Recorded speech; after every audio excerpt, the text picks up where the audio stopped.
Majina naitwa Paul Lugembe, ndio mkurugenzi mtendaji wa kampuni ya Lumac Windows, alimaarufu kama Lumac Windows, ila kirefu chake kwenye majina ya serikali ni Lumac Tanzania Enterprises Limited. Mpaka sasa tuna takriban miaka 6 na kazi yetu kubwa ni upande wa finishing. Of course, watu wengi sana ambao wanajenga watufahamu, kwa sababu sisi ndio mapioneer, ndio watu ambao tunaleta mapinduzi upande wa ujenzi, especially kwenye hizi bidhaa za madirisha, vioo pamoja na vitu vingine vingi. Bidhaa zetu zote sio tu kwamba ziko Bongo, lakini nchi yoyote unayoenda duniani ndio products ambazo unazikuta. Last year, mwaka jana, tulipata ushindi wa nafasi ya pili kama kampuni bora ya aluminium na vioo Tanzania last year 2025.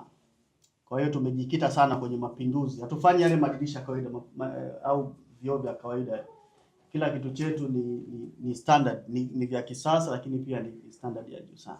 Project kubwa ambayo tunategemea tuzianze mwezi wa 6 na wa 8. Hizi products kwa sasa sisi huwa tuna import moja kwa moja kutoka China. Haya madirisha yetu na products zingine tuna import moja kwa moja kutoka China. Kwa miaka 6 tumekuwa tukifanya hivi. Na hatimaye mwaka huu tutaanza kufanya production hapa Tanzania.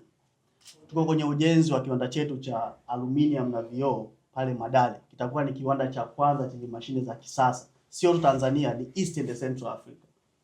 East and Central Africa.